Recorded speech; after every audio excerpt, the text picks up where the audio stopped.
चमत्कारी बहू की लालची सास। राजगढ़ की गौरी अपने माता पिता की इकलौती संतान थी। गौरी के पिता मेहनतकश किसान थे। वो सारा दिन खेतों में काम करते। गौरी अपनी माँ का किचन में हाथ बटाती। वो जंगल से लकड़ियाँ बीनती और माँ के चूल्हे में मदद करती। एक दिन वो जंगल में लकड़ी बीनने गई थी कि तभी उसे रोने की आवाज़ आती है।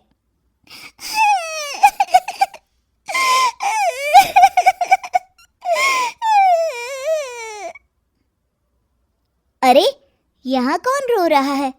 इस जंगल में भला किसी के रोने की आवाज़? जरूर कोई जंगल में फंस गया होगा। वो देखती है तो उसे एक परी दिखाई देती है जिसका एक पंख टूटा होता है। अरे, तुम कौन हो और क्यों रो रही हो? मैं परीलोक की रानी हूँ। पृथ्वीलोक में घूमने आई थी, लेकिन देखो ना, मेरे पंख ही टूट गए। अब मैं कैसे उड़ान भरूंगी? अरे, इसे जोड़ना तो आसान है। रुको, मैं अभी जोड़ देती हूँ। ये कहकर गौरी लकड़ी और रस्सी की सहायता से पंखों को जोड़ देती है। परी अपने जुड़े हुए पंखों को देखकर खुश हो जाती है और गौरी को वरदान देती है कि वो पूर्णिमा की रात किसी भी चीज़ को हाथ लगाएगी तो वो सोने की हो जाएगी। लेकिन गलती से अगर उसने किसी इंसान को छू लिया तो वो अगली पूर्णिमा तक सोने का ही रहेगा। गौरी घर आती है और सारी बात अपने माता पिता को बताती है। गौरी की माँ उसे कहती है, तू भी ना गौरी, सारा दिन परियों की कहानियां पढ़कर स्वप्न लोक में ही रहती है। नहीं माँ, मैं सच बोल रही हूँ। देखो, आज पूर्णिमा की रात है ना, इसलिए डर के मारे मैं कोई सामान भी नहीं छू रही हूँ। अच्छा, ऐसी बात है बिटिया रानी, तो जरा इस घड़े को हाथ लगा दे। गौरी घड़े को जैसे ही हाथ लगाती है वो सोने का हो जाता है। गौरी के माता पिता घड़े को देखकर हैरान रह जाते हैं। अगले दिन गौरी के पिता उस घड़े को सुनार के पास बेचने जाते हैं तो रास्ते में उन्हें कंचा काकी मिलती है। वो सोने का घड़ा देखकर गौरी के पिता से पूछती है, अरे गौरी के बापू, ये पीतल तो बड़ा चमक रहा है। अरे काकी, ये पीतल नहीं, सोना है, सोना। बेचने ले जा रहा हूँ। अरे, कहीं कोई लॉटरी लग गई है क्या? इतना सोना? गौरी के पिता काकी को गौरी को परी द्वारा दिए वरदान के बारे में बताते हैं। काकी गौरी के पिता की बात सुनकर सोच में पड़ जाती है और फिर अगले दिन काकी गौरी के घर आती हैं। गौरी के बापू, तुम्हारे लिए मैं एक खुशखबरी लाई हूँ। तभी गौरी की माँ पूछती है, क्या खुशखबरी है काकी?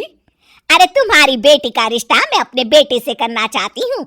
अरे, कब तक अपनी सयानी लड़की को घर पर बिठा कर रखोगी? हाँ, देखो काकी, मैं ऐसे ही व्यक्ति से अपनी बेटी की शादी कराऊंगा जो गौरी के वरदान से नहीं, उसके गुणों को समझे।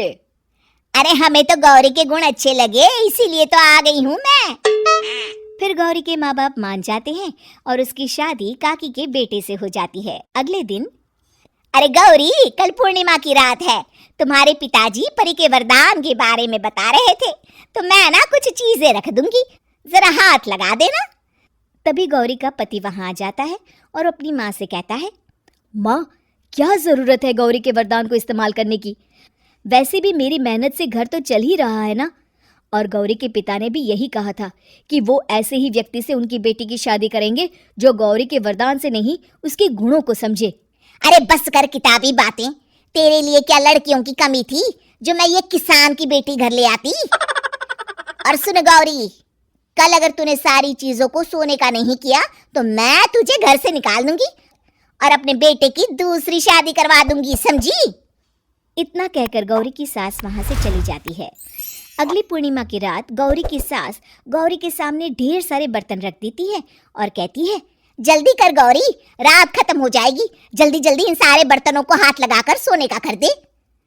गौरी करती भी तो क्या, वो जैसे ही एक छोटे से बर्तन को छूने वाली होती है कि उसकी सास भड़क जाती है। क्या मजाक बना रखा है? इतने छोटे से बर्तन में क्या होगा? ये ले, ये बड़ा वाला बर्तन। जैसे ही बड़ा सा बर्तन लेकर गौरी की सास उसकी तरफ बढ़ती है, वैसे ही बर्तन के बाहर से वो धड़ाम से गिर जाती है।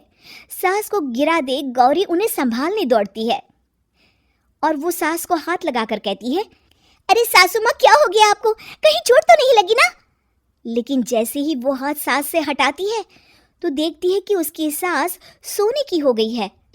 गौरी सोनी की सास को देखकर रोने लगती है और अपने पति से कहती है,